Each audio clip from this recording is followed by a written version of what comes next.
কত মায়ের কুল খালি হয়েছে। হাসিনাকে ফাঁসি দেওয়ার আগে এই আয়নাঘরে 2 বছর রাখা হোক।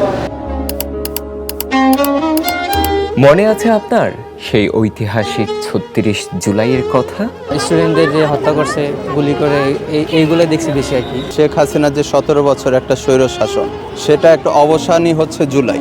সব অতীত মুছে যায় না, কিছু অতীত রয়ে যায় ইতিহাসের পাতায়। আমার পেছনে যে ভবনটি দেখছেন সেটি আজ জুলাই স্মৃতি জাদুঘর। 2 বছর আগে সাবেক ক্ষমতাচ্যুত প্রধানমন্ত্রী শেখ হাসিনা এই গণভবনেই বসবাস করতেন। এই ভবন থেকেই দেওয়া হতো 24-এর গণহত্যার দিক নির্দেশনা। অথচ সেই ভবনই আজ হয়ে উঠেছে দর্শনার্থীদের জন্য একটি স্মৃতি প্রাঙ্গণ। শেখ হাসিনা আমার ছেলে বেলা অনেক সন্তান মেরিয়ে বহু বহু সন্তান মারিছে। কত মায়ের কুল খালি হয়েছে। প্রতিটি পথের একটি গন্তব্য থাকে, আর কিছু পথের থাকে একটি ইতিহাস। এই লাল ইটের পথ শুধু দর্শনার্থীদের ভেতরে নিয়ে যায় না, নিয়ে যায় সংরক্ষিত স্মৃতির এক একটি অধ্যায়ে। এই চার দেওয়াল কখনো কখনো হাজারো না বলা গল্পের সাক্ষী হয়ে থাকে। ছোট্ট এই চার দেওয়ালের যে রুমটি দেখতে পাচ্ছেন, সেটিকে আমরা দেখতে পাচ্ছি হাসিনার যে আয়নাঘর, সে আয়নাঘর কিন্তু নির্মাণ করা হয়েছে। আমি যদি আপনাদেরকে দেখাতে চাই, ছোট্ট এই যে পকেট গেটটি দেখতে পাচ্ছেন, শুধুমাত্র এখান দিয়ে কথা বলতে পারতো। মানুষকে একটা ছোট্ট বদ্ধ ঘরে রাখার পরে মানুষ কতটা কষ্ট থাকতে পারে, সেই অনুভূতিটা ওনার পাওয়া উচিত। আমার মনে হয় ইন্ডিয়া সরকার ওনাকে যেভাবে রাখছে, সেই অনুভূতি কেন আরও 10 বছর এই ছোটো আয়নাঘরে রাখলেও তার চেয়ে বেশি কষ্ট সেখানে অনুভব করতেছে।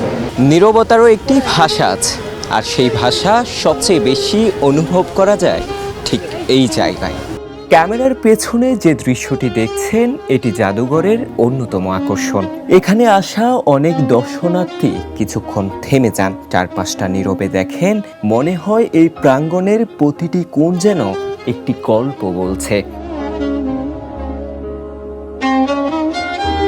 কিছু শব্দ সময়ের সঙ্গে হারিয়ে যায়, আবার কিছু শব্দ ইতিহাসের অংশ হয়ে থেকে যায়। এই অডিও কর্নারে রাখা টেলিফোনের রিসিভার কানে তুললেই শোনা যায় হাসিনার বিভিন্ন ফোন আলাপের রেকর্ড। ওই দিন লাইভে আসলেন না কেন? ও, আপনার চেহারা দেখানো নিষেধ। একটি পোশাক, একটি ঘড়ি, এক জোড়ো জুতো দেখতে হয়তো খুব সাধারণ, কিন্তু প্রতিটি জিনিসের সঙ্গে জড়িয়ে আছে একজন মানুষের গল্প, একটি সময়ের স্মৃতি। ভিতরে যে আমার অনেক ভালো লাগছে, ওনার অনেক কিছু দেখতে পারছি। উনি যে প্রথম হয়েছে, আমরা সব কিছু দেখছি, আয়নাঘর দেখছি আমরা।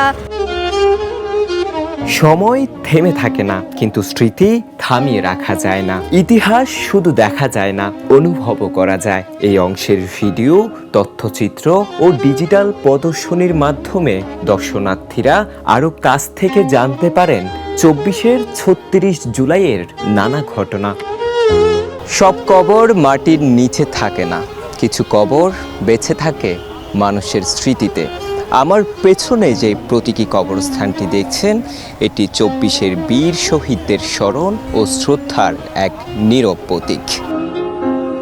একটি জাদুঘর শুধু অতীতকে সংরক্ষণ করে না, এটি ভবিষ্যতের কাছেও একটি প্রশ্ন রেখে যায়। জুলাই গণ অভ্যুত্থান স্মৃতি জাদুঘরের প্রতিটি গ্যালারি, প্রতিটি প্রদর্শনী এবং প্রতিটি করিডোর দর্শনার্থীদের সামনে তুলে ধরে একটি সময়ের স্মৃতি।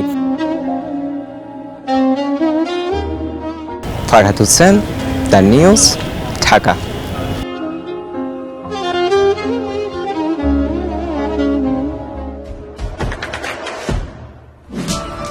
দেশে দেশে সবার সাথে দ্য নিউজ।